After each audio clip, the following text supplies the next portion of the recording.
Dalam beberapa pekan terakhir ini, cuaca di Bali terasa lebih panas. Hal ini menandakan bahwa Bali sedang memasuki puncak musim kemarau.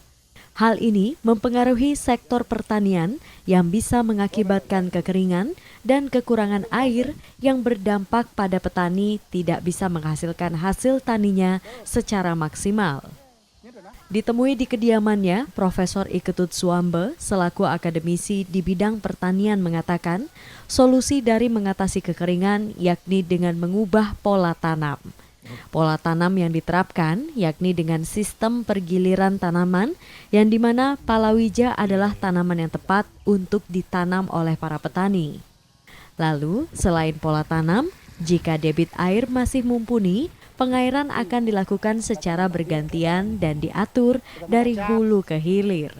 Selain itu, diversifikasi perlu dilakukan agar satu lahan petani tidak hanya ditanami padi, namun dibagi dan ditanami dengan tanaman lainnya.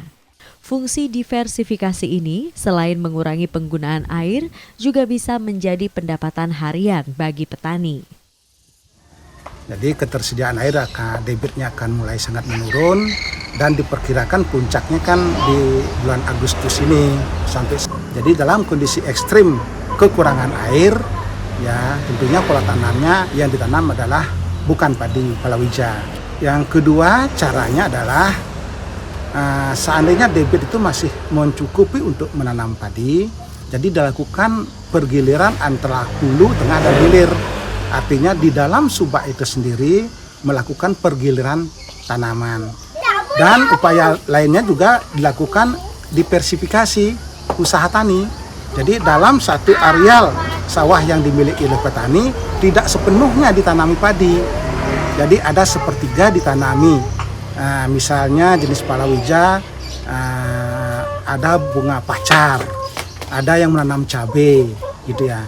Nah, fungsi diversifikasi ini di samping mengatasi kurangnya air, juga sebagai sumber pendapatan untuk income petani harian.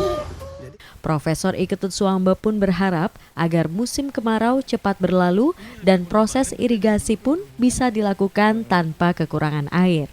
Aris Yanipar, Kompas TV, Gianyar, Bali.